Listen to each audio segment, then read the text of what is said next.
à tous et à toutes. Je me présente, je m'appelle Addison. J'ai 17 ans et demi. Aujourd'hui, je vais vous témoigner de ce que le Seigneur a fait pour moi dans ma vie en étant plus jeune, quand j'étais au collège, lorsque j'étais en troisième et même avant. Ce qui s'est passé, c'est que lorsque j'étais en troisième, beaucoup de personnes ne croyaient pas en mes capacités scolaires. Beaucoup de personnes me méprisaient pour ce que j'étais, que ce soit physiquement ou que ce soit intellectuellement.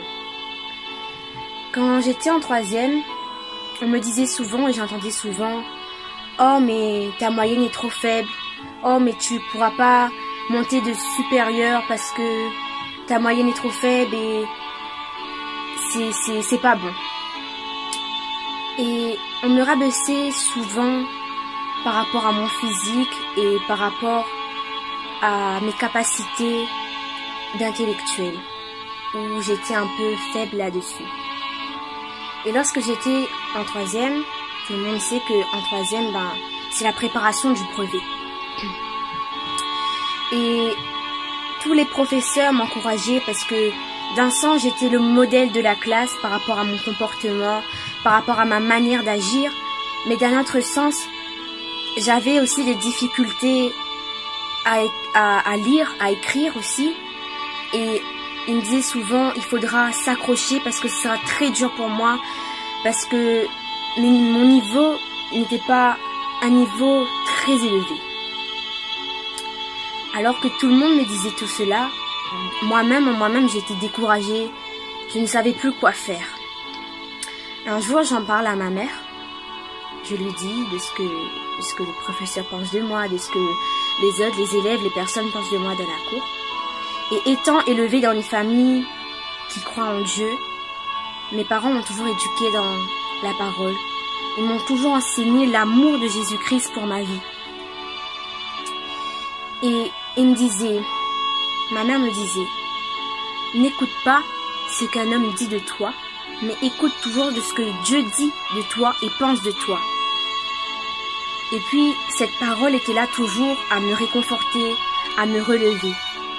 Et lorsque quelqu'un me disait toujours « Ah, tu es faible, ah, tu peux pas, ah, tu arriveras pas très loin », et moi, je pensais toujours à la parole que ma maman me disait « Ne pense pas, ce que l'homme dit de toi, ce n'est pas ce que Dieu pense de toi. Dieu pense de toi autrement. Il te voit comme sa créature, il te voit comme quelqu'un de bien, comme quelqu'un qui a de grandes capacités. » Et j'étais vraiment encouragée par cela. Et je disais toujours à ces personnes qui voulaient toujours me décourager, m'abaisser, je ne laisserai pas un homme définir ma vie, mais je laisserai toujours la place à Dieu et Dieu définira ma vie. Et ils étaient là toujours à me juger, mais je ne disais rien. C'est vrai que parfois, malgré s'il y avait cette parole, j'étais quand même découragée parce que c'était tout le temps pareil. Et alors un jour, je suis entrée dans ma chambre, j'ai commencé à prier, j'ai commencé à implorer le Seigneur. Et j'ai dit, mais Seigneur, mais c'est pas possible. Toutes les personnes, ils réussissent, et pourquoi moi je suis comme ça? Pourquoi je n'arrive pas? Pourquoi je peux pas être à un niveau supérieur? Pourquoi je progresse pas? Peut-être c'est ma manière de faire qui n'est pas bon. Peut-être moi-même, il me manque quelque chose. Et alors que j'étais en train de prier, rien ne se passait. Du coup, en moi-même, j'étais attristée, j'étais découragée. Mais je repensais toujours à la parole que ma maman m'avait emmenée et qu'elle me disait, ne laisse pas un homme te définir, mais pense de ce que Dieu dit de toi parce que tu es sa créature. Alors je mettais ma confiance en Dieu, je lui faisais confiance. Je le cherchais, je l'implorais. Et j'ai commencé pas tellement à lire des livres parce que j'aimais pas très la lecture, mais je lisais. J'essayais. Maman m'inscrivait à un cours de soutien afin de développer cela. Mes frères et sœurs, je vous le dis, si la main de Dieu n'était pas là pour faire augmenter mon intellectuel, ce ne serait pas le soutien qui allait, m'aider à progresser, parce que même en étant en soutien, comme je me voyais moi-même que je progressais pas, que je n'arrivais pas, et ben j'avais tendance à décourager et je faisais plus rien. Alors, petit à petit, je commençais à prier, je commençais à chercher la face de Dieu. Je commençais à bien apprendre mes devoirs, parce que là-dedans, chacun avait une part. Oui, je demandais Dieu de l'aide, mais j'avais ma part aussi, ma part des choses, à apprendre mes devoirs, à chercher, à rechercher, à apprendre, à lire, à m'exercer dans ces exercices afin que mon intellectuel puisse augmenter. Et puis, petit à petit, j'ai commencé à faire cela. J'ai commencé à avoir des bonnes notes. Ma moyenne commençait à augmenter. Je voyais vraiment la main de Dieu venir dans mes études. Et ensuite, alors, Alison, toi c'est sûr que tu vas pas réussir, c'est sûr que tu vas pas arriver bien loin parce que voilà, tu étais faible en classe et tout, je vois pas pourquoi tu vas avoir ton brevet, etc. Mais je continue à mettre ma confiance en Dieu. Puis, les résultats du brevet tombent. Ces résultats-là, ils sont tombés. Et puis, j'avais peur d'aller voir si mon nom était sur la liste ou pas. Mais je faisais quand même confiance en Dieu. Et puis finalement, je ne suis pas arrivée vers ce portail pour regarder mes résultats.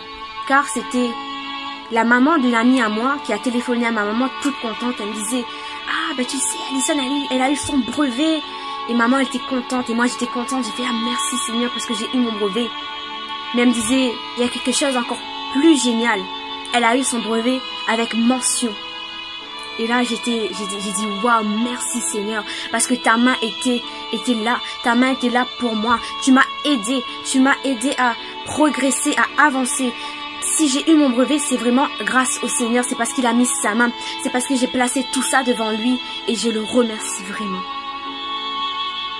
Et même là, maintenant, pour monter au lycée, malgré que j'ai eu mon brevet avec mention, il me disait toujours que je ne pourrais pas aller au lycée général. Je me suis dit, c'est pas grave. Du coup, je me suis inscrite vers une autre section, une autre filière, en APR. Un CAP. Là, j'ai fait 2 ans. Et quelquefois, dans cette section-là, j'étais la première de la classe. Et mes anciens professeurs du collège, ils étaient étonnés.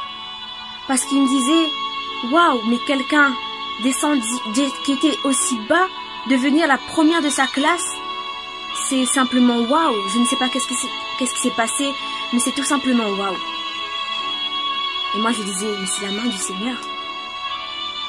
Après mes 2 ans, j'avais eu mon diplôme.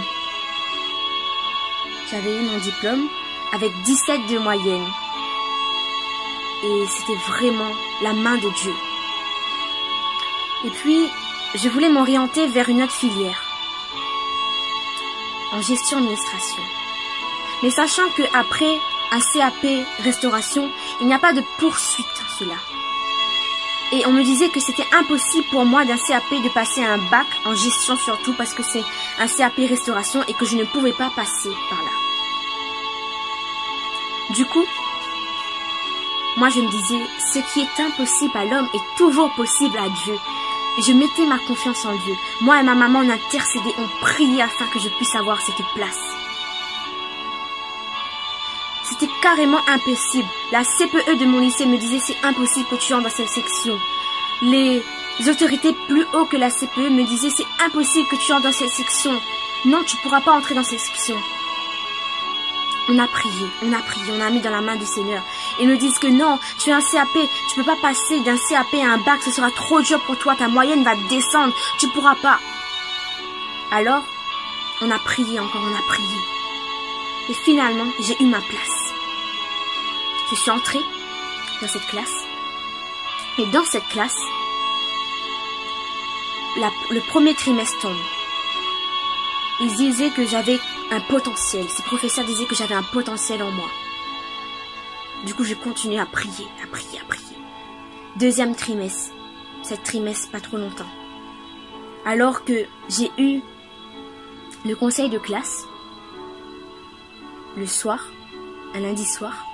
Le lendemain, le mardi, la CPE, la même personne qui me disait que ce serait trop dur pour moi, cette même personne qui me disait que je pourrais pas, cette même personne qui me disait ma moyenne sera trop bas, eh ben elle me croise et elle me dit waouh, mademoiselle Zetor, incroyable, vous êtes la meilleure de la classe, votre moyenne est la meilleure de la classe, bravo, comment avez-vous fait d'un CAP à un bac à avoir une si forte moyenne? Et c'était la main du Seigneur. Alors ce soir, j'aimerais vous encourager à ne pas lâcher.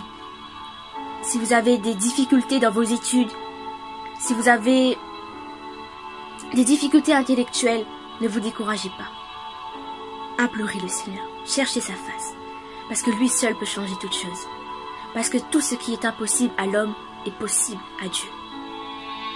Je t'encourage à mettre ta confiance en Dieu, à mettre ta confiance en le Seigneur, parce que c'est ce que j'ai fait. Moi, j'ai décidé de suivre Jésus. J'ai décidé de le suivre parce que c'est un Dieu fidèle. C'est un Dieu, quand il dit quelque chose, cette chose accomplit. Cette chose vraiment se réalise. Quand il dit une promesse dans ta vie, c'est pour la faire. C'est un Dieu d'amour. Son amour est incomparable. Ce qu'il a fait pour moi, il peut le faire pour toi aussi, frères et sœurs. Alors je t'encourage vraiment à ne pas lâcher. Si tu as des difficultés, ne lâche pas. Invoque le Seigneur, il t'aidera. Que le Seigneur te bénisse. Et que ce témoignage a pu parler à ta vie. Que ce témoignage a pu te faire du bien. Et que cela puisse vraiment te toucher. Que le Seigneur te bénisse. Bonne soirée. Bonjour tous et à tous. Voilà, je m'appelle Zetor Jean Daniel, enfant de Dieu. Je vais vous raconter mon témoignage de ce que Dieu a fait dans ma vie et pour ma vie. La seule chose que je connais, que Dieu est amour. Et son amour est un amour incommensurable, un amour infini. La seule chose que je peux dire aujourd'hui, que Dieu aime, non pas comme les hommes, parce qu'il est amour. Mais aujourd'hui, si je suis encore vivant, si je suis encore là, c'est grâce à Dieu. Parce que pendant mon adolescence, quand je vivais encore chez mes parents, j'étais quelqu'un qui était passionné du football. J'aimais beaucoup le sport.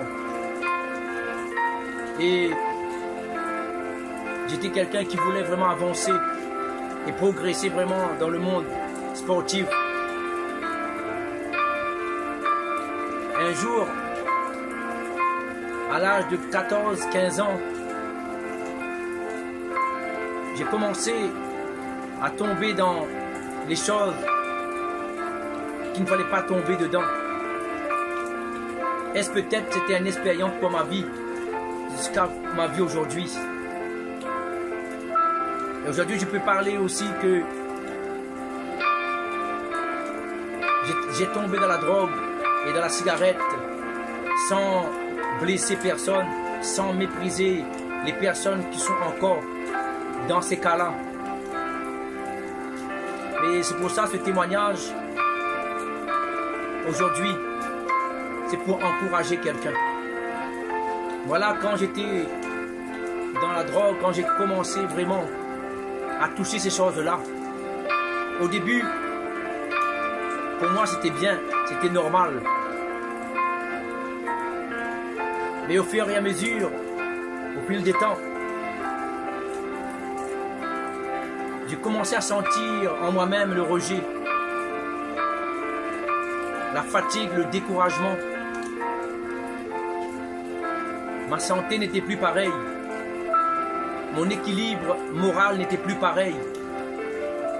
Et de jour en jour, je sentais que j'étais en train de sombrer et que ma vie était en train de basculer.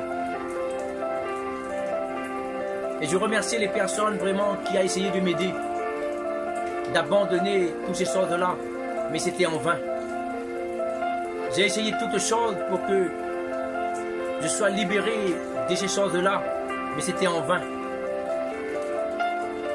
Mais un jour, je me suis enfermé dans ma chambre. Je me suis mis à genoux. Et je levais ma main en haut. Et je criais à ce Dieu vivant. À ce Dieu vraiment qui a créé les cieux et la terre. Je l'appelais de toutes mes forces. Je dis, Dieu, si tu existes vraiment, libère ma vie. Libère-moi. J'ai crié à lui. J'ai crié à lui. Et je n'ai point senti rien. Et après avoir fini de prier, j'ai sorti de ma chambre. Et une semaine après, j'ai commencé à sentir au fond de moi-même qu'une main invisible était en train de faire quelque chose en moi-même. Comme si il était en train de m'opérer. Et à chaque jour, je sentais en moi-même une amélioration, une progression. Et je savais que ce n'était pas la main d'un homme. Et même mes camarades, ils ont senti cela. Ils m'ont dit, qu'est-ce qui se passe? Tu as changé, tu es en train de changer. Mais eux, ils ne savaient pas que Dieu était en train de faire un travail en moi. Dieu m'a libéré. Dieu m'a libéré de toutes ces choses. C'est pour cela, je lance un message pour les personnes qui m'écoutent. C'est possible. C'est possible.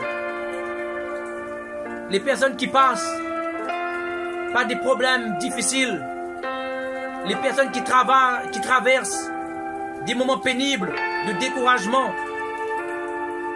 les personnes vraiment qui veulent changer, criez à Dieu, car il entend. Il va vous exaucer, il va vous écouter. C'est la seule solution. Jésus, c'est la solution.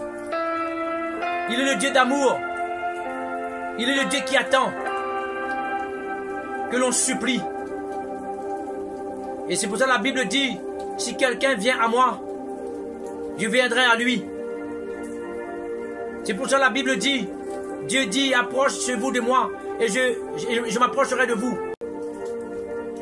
Je sentais encore ce vide en moi. Je sentais qu'en moi, j'étais quelqu'un encore de colérique, de susceptible. Je m'énervais pour rien. Pour rien du tout, je me mettais en colère. Comme si j'étais poussé par une force invisible qui me poussait à blesser les autres. Oui, par ma colère, j'ai blessé les autres. J'ai fait pleurer de certaines personnes parce que je n'étais pas moi-même. J'étais contrôlé par une force invisible.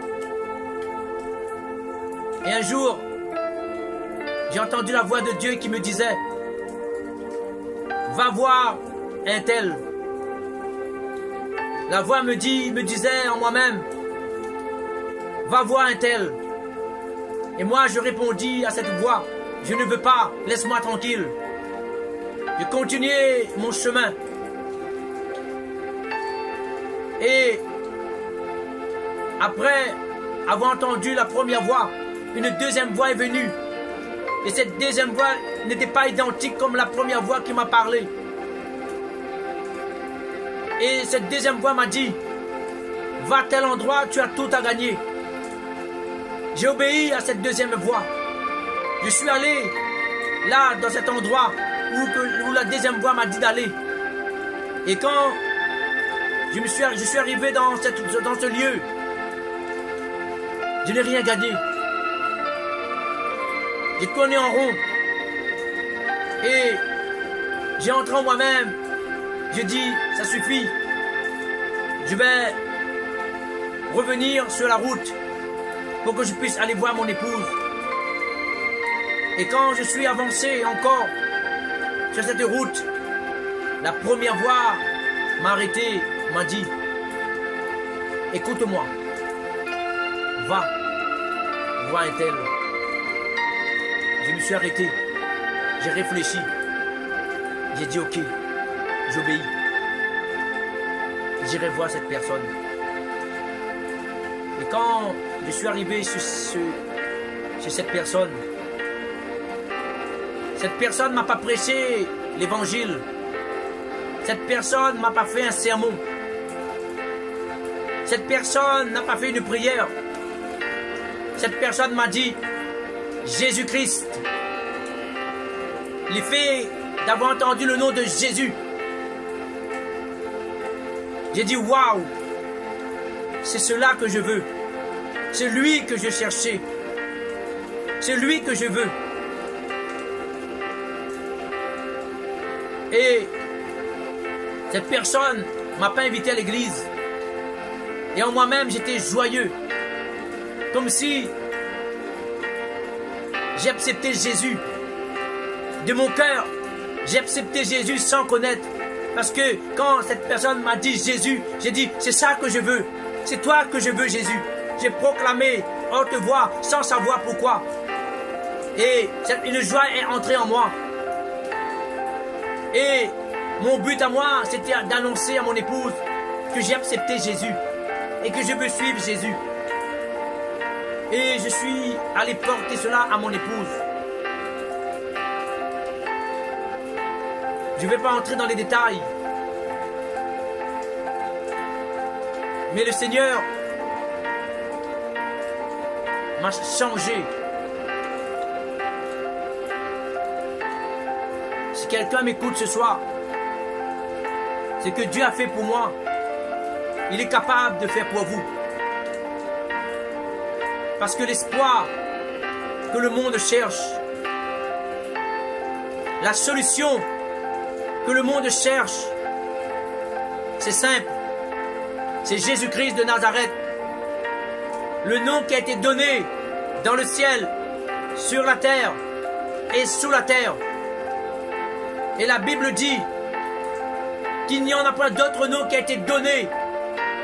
Jésus-Christ, le Fils de Dieu. La Bible dit que Dieu est amour, qu'il a tant aimé l'être humain, qu'il nous a tant aimé. Il nous a donné Jésus. Il nous a livré Jésus pour mourir à notre place, pour se donner à notre place.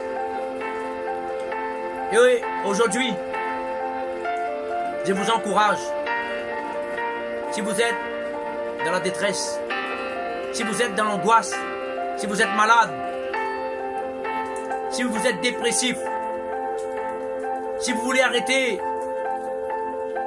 des choses qui nuisent votre vie, laisse-moi vous dire